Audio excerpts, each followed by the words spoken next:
everyone, and welcome to my movie review for Peter Jackson's new film, The Hobbit: An Unexpected Journey. So The Hobbit came out a few days ago here in Australia on the 26th, and I got to see it last night with my brother and his friend. And unfortunately we didn't see it in 3D because, they didn't want to, unfortunately. I would have liked to, but anyway. So it was a really good movie. So if you know anything about The Hobbit or The Lord of the Rings, The Hobbit is kind of like a prologue. It's set before The Lord of the Rings, before the events of The Lord of the Rings movies. So if you've seen The Lord of the Rings, you know that it's based on the adventures of Frodo Baggins, and The Hobbit is based on the adventures of Bilbo Baggins, who is Frodo's uncle.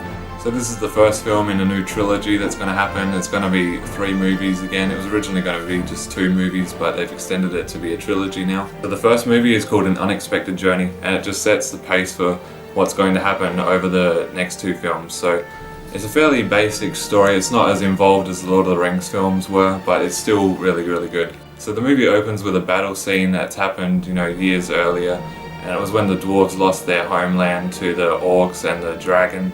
And it's pretty much just showing you that because that's what the whole pretty much movie is about, the dwarves trying to regain their homeland. And the dwarf leader's name is Thorin, and I believe it was his father and his grandfather were killed in the war by this white orc, and so he pretty much wants revenge on the white orc, and he wants to take back his homeland, so he's full of revenge, and he's pretty much the driving force of the dwarfs in the movie, and he's just like the leader as well. So then we meet the younger version of Bilbo Baggins, and he still lives in the same house in Hobbiton in the Shire. He's a pretty quiet person, keeps to himself, just likes his peace and his own time. And then Gandalf comes and visits him, and this is where the story kind of starts. Gandalf wants Bilbo to join this adventure, but he's not really telling him, what's going to happen, because he doesn't want to scare him off at first.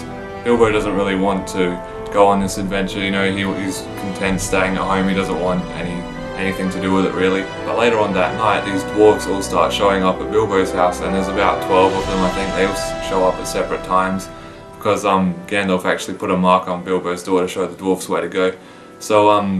So Bilbo's, wondering why all these dwarves are coming in. They all come in, they start eating his food, they're wrecking his house, and then Gandalf comes in as well. So they're pretty much trying to put the proposal of this adventure out to Bilbo, because they need a hobbit for their journey, they need a wizard, so Gandalf's the wizard. So there's a company of about 14, dwarves and wizard and hobbit in this whole group.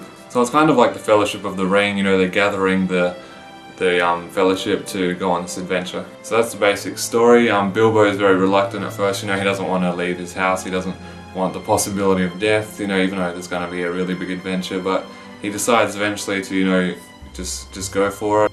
So he's really quite scared that he's going on this adventure, but I think he thinks that he needs to do this because he hasn't really done much with his life, and he just wants to help the dwarves find their home. So the rest of the movie from there on is pretty much just about their journey so far in the first third of the trilogy. So they obviously don't get to the homeland yet because it's just the first movie. It's going to probably pick up in the sequel exactly where the first one left off, like the Lord of the Rings films did. So it was actually a really good movie. I really enjoyed this, and I've always been a huge Lord of the Rings fan. I've always loved the movies, the trilogy, and I was really expecting, I wasn't actually expecting it to be as good as the Lord of the Rings, but it was fairly close for me. So then from then on, we've got all the adventure side of the film. We've got trolls, orcs, goblins, mountain giants. You don't really see much of the dragon in this film that took the dwarf's hometown at the beginning.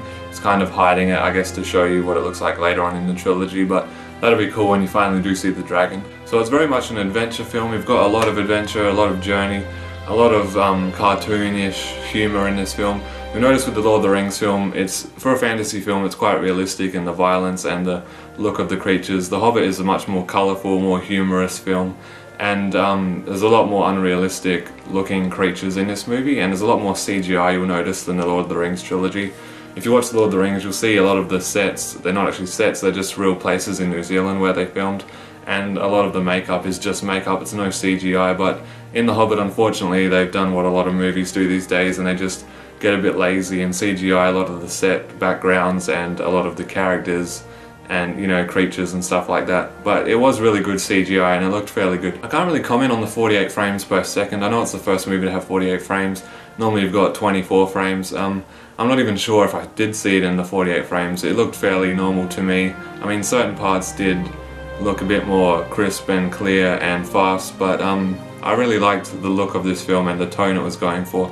It sort of felt like The Lord of the Rings did, but different as well. It was its own film, but you could definitely tell it had, you know, borrowed things from the Lord of the Rings trilogy. So The Hobbit: An Unexpected Journey, I really love this film. It goes for almost 3 hours, so it's quite a long movie like the Lord of the Rings films. Still highly recommend it, you know, it's just really fun.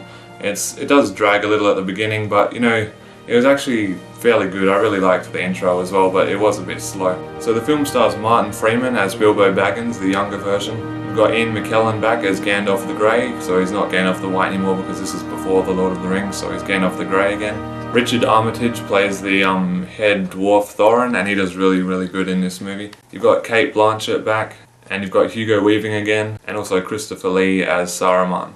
And you've also got Sylvester McCoy playing Radagast the Brown, and he's this other wizard in the film, so there's a few wizards now. You've been introduced to Gandalf, and now we've got this Radagast guy, and he's really strange. He just lives in the forest, and he's quite weird, so I don't know yet how it's going to tie into the trilogy, because his story is kind of separate from the movie, but it'll probably tie in somewhere in a second or third movie.